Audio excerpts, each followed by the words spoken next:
The situation is set within a clear legal framework.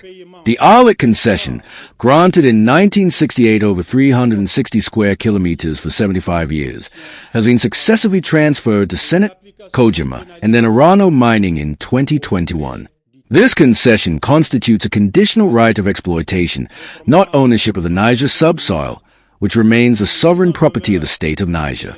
In this respect, the state is strictly applying its mining regulations in full sovereignty and has decided to crack down on any partner which fails to comply with the law.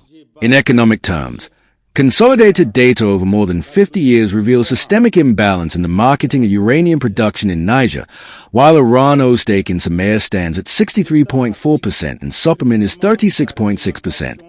Cumulative sales from 1971 to 2024 were 86.3% for Orano and 9.2% for the state of Niger, for a total production of 80,517 tons of uranium.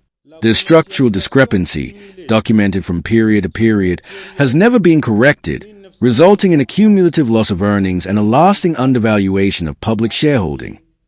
Article 188 of Ordinance No. 2024-37 of August 8, 2024, amending and supplementing Mining Act No. 2022-33 of July 5, 2022, set the surface royalty rate for the Arlit concession in line with this provision. A statement of settlement has been drawn up and sent to Orano Mining for payment of this tax in 2025.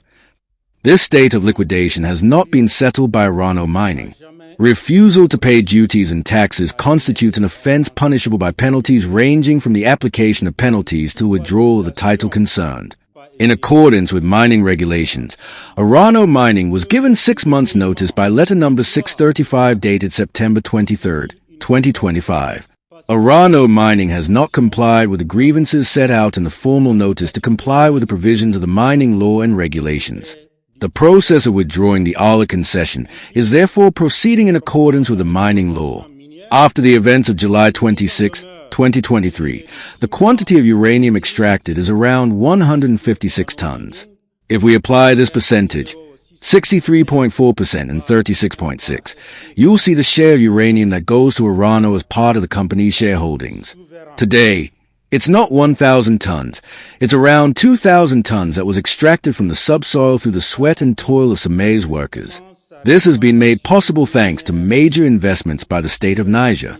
What's more, state-owned companies such as the VN and government departments, tax and customs authorities, granted a great many facilities to Somair company that Orano wanted to close. So this uranium was extracted by the creative genius of the Niger people.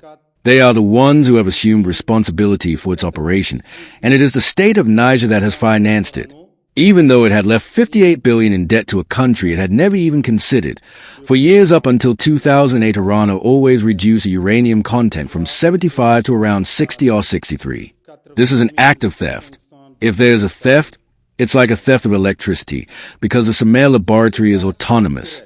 Despite the results given by this laboratory, Orano still manages to underestimate the content of Niger's uranium so that it can make other undue profits.